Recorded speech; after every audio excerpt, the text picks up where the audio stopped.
Selamat bertemu Bapak Ibu, saudara-saudara sekalian, warga GKI di mana saja Anda berada. Senang kita dapat berjumpa dalam Sapaan Gembala pada hari ini. Saya Ferdi Suleman, Pendeta Emeritus dari GKI Jalan Bekasi Timur, Jakarta, menemani Anda dalam acara Sapaan Gembala GKI. Sebelum mendengarkan renungan, marilah kita satukan hati untuk berdoa mohon pimpinan Roh Kudus. Marilah berdoa. Ya Tuhan, Allah yang Maha Besar, Bapa yang kami kenal dan sembah dalam Tuhan Yesus Kristus, kami bersyukur untuk kesempatan yang boleh kami alami pada saat ini. Tuhan telah berkenan memberi kesempatan dan waktu untuk mendengarkan firman-Mu pada saat ini. Kami mohon Tuhan berfirman, menyapa, menegur, mengajar kami, supaya kami semakin mengerti akan maksud dan kehendak-Mu dalam hidup ini.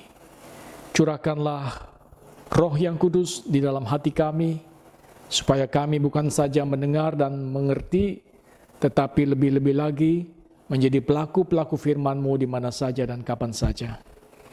Kami mau berdoa dalam nama Tuhan Yesus, firman yang sudah menjadi manusia. Amin.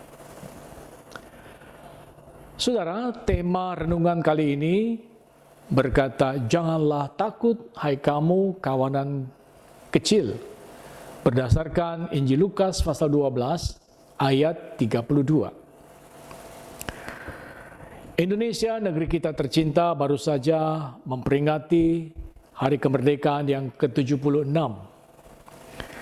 Ada suasana yang gembira di tengah masyarakat kita, sekalipun dalam suasana yang sangat prihatin karena masih berlangsungnya wabah pandemi dan adanya pemberlakuan pembatasan kegiatan masyarakat.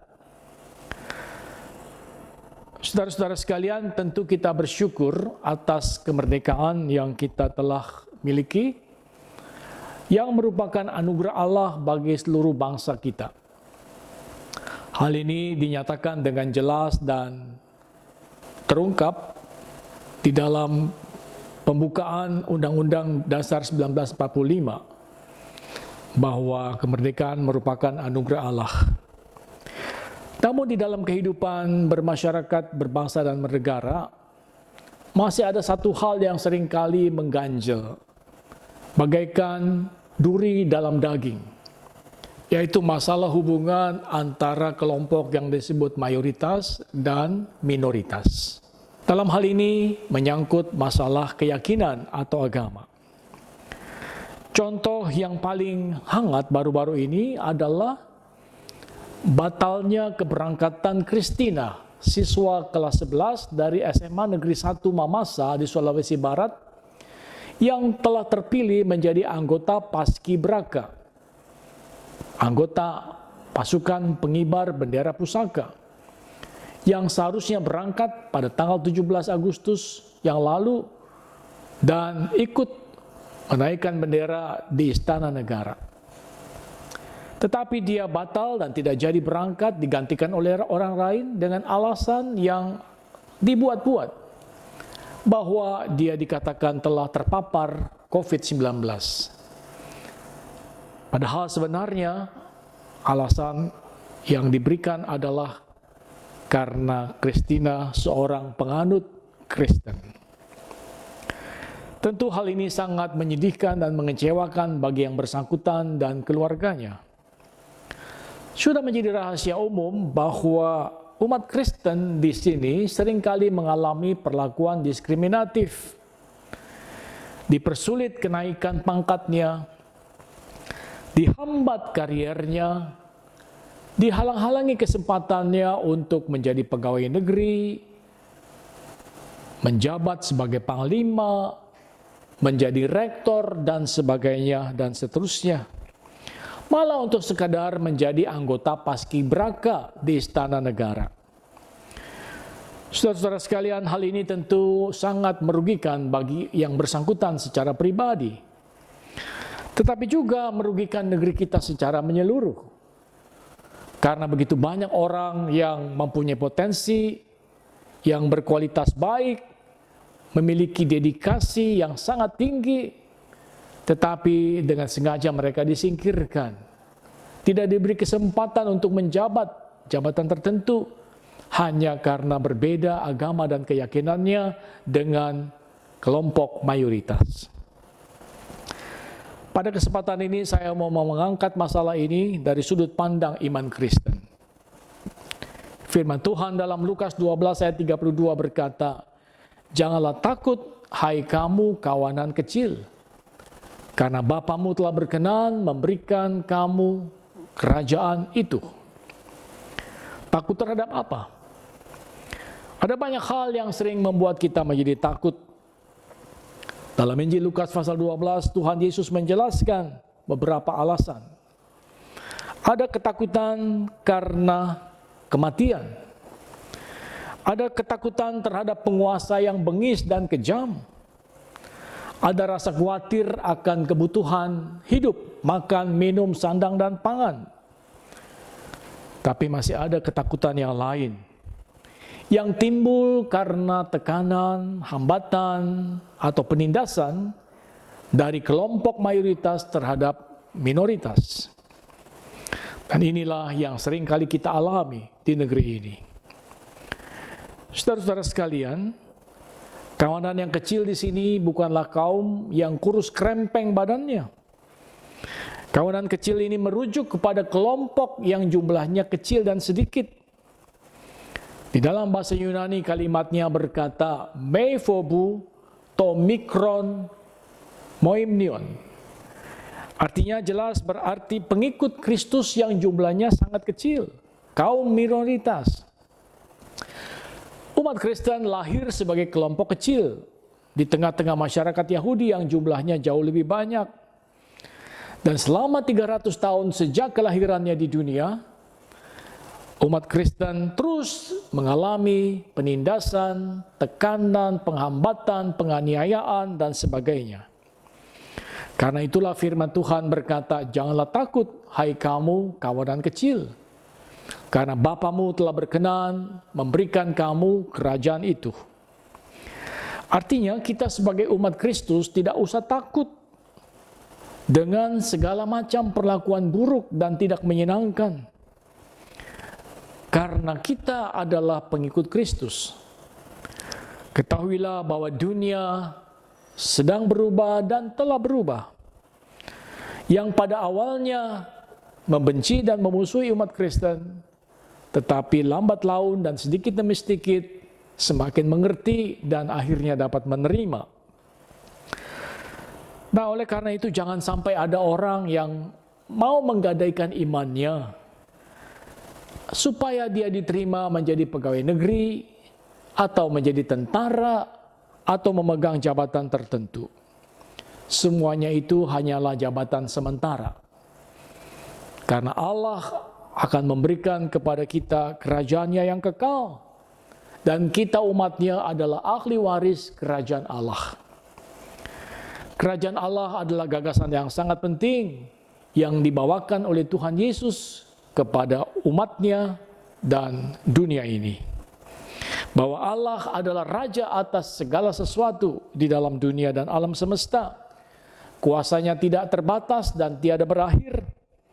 Dan sebagai umatnya kita mendapatkan jaminan yang pasti untuk menjadi warga kerajaan Allah dan menikmati semua hak-haknya. Hal kedua yang mau saya katakan, bahwa kelompok mayoritas tidak selamanya benar dan kelompok minoritas tidak selalu salah. Ketika umat Israel akan memasuki tanah Kanaan, Musa dan Harun mengutus 12 orang pengintai untuk melihat kondisi negeri Kanaan. Kemudian mereka kembali untuk melaporkan hasilnya kepada Musa. 10 orang memberikan pesan-pesan yang mengerikan, yang menakutkan, yang membuat hati ciut dan gentar. Hanya 2 dari mereka yang menyampaikan pesan-pesan yang bernada positif, yang memberi gambaran yang menyenangkan, yang memberi harapan. Dan mereka berdua adalah Yosua dan Kaleb. 10 melawan 2. Tetapi yang 2 orang itulah yang menyampaikan berita yang akhirnya memberi semangat, memberikan keberanian, sehingga Musa dapat memimpin umat Israel memasuki tanah Kanaan. Ketika Tuhan Yesus diperhadapkan kepada Pilatus, orang banyak berseru dan menginginkan supaya dia disalibkan. Salibkan dia, salibkan dia. Hanya segelintir murid Yesus yang berpihak pada Yesus. Saudara-saudara sekalian, sejarah telah membuktikan bahwa tidak selalu mereka yang suaranya terbanyak itulah sebagai kelompok yang benar. Dan karena itu umat Kristen tidak perlu harus berpihak kepada yang banyak, tetapi kita harus selalu cenderung dan membela kepada yang benar. Anjuran saya, saudara-saudara sekalian, apa yang mesti kita lakukan di tengah-tengah kondisi yang seperti ini?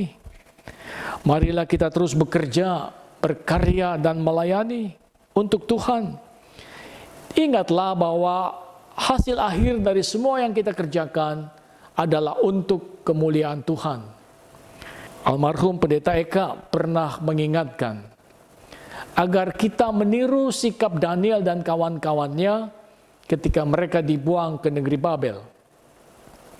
Daniel dan teman-temannya hidup sebagai kelompok minoritas di Babel, tetapi mereka telah berkarya, mereka bekerja, memberi kontribusi yang nyata. Mereka diperlukan oleh Raja Babel, tenaganya, pikirannya, dan apa yang mereka dapat kerjakan. Dengan begitu mereka menjadi minoritas tetapi tetap kreatif.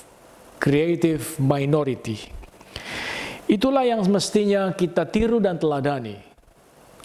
Tidak terlalu penting jumlah kita banyak. Sekalipun sedikit, kita tetap bisa berkontribusi dengan sebaik-baiknya. Seperti garam yang kita perlukan untuk memberikan cita rasa pada makanan yang kita nikmati. Tidak perlu banyak. Sedikit, tetapi sudah memberikan cita rasa. Saudara-saudara sekalian, begitulah juga dengan kondisi kita di sini. Mari kita terus memakai segala potensi, talenta, dan kemampuan yang Tuhan berikan untuk membangun negeri ini, untuk menolong dan menjadi berkat bagi sesama demi kemuliaan Tuhan. Hal ketiga yang mau saya katakan, saudara-saudara sekalian, jangan kita bersikap diskriminatif terhadap orang lain. Kalau kita tidak suka diperlakukan secara diskriminatif, jangan kita sendiri memperlakukan orang lain seperti itu. Mari kita hidup saling menghormati, saling membantu, saling menghargai untuk membangun negeri ini. Sebab Indonesia yang maju dan sejahtera, Indonesia yang kita cita-citakan sebagai negeri yang adil dan makmur, tidak dapat dibangun hanya oleh satu kelompok saja, melainkan oleh semua kelompok, semua lapisan yang ada di negeri ini, termasuk kita sebagai umat Kristen, sekalipun jumlah kita sedikit. Amin. Marilah kita berdoa. Tuhan, kami kembali bersyukur atas firman yang boleh kami dengar dan renungkan, yang mengingatkan agar kami terus bekerja dan berkarya, memberikan yang terbaik untuk negeri dan sesama kami demi kemuliaan nama Tuhan. Berikan kepada kami semangat, dorongan, dan sukacita untuk bekerja dan melayani, agar kami semua menjadi saluran berkat-Mu. Kami berdoa dalam nama Tuhan Yesus Kristus. Amin.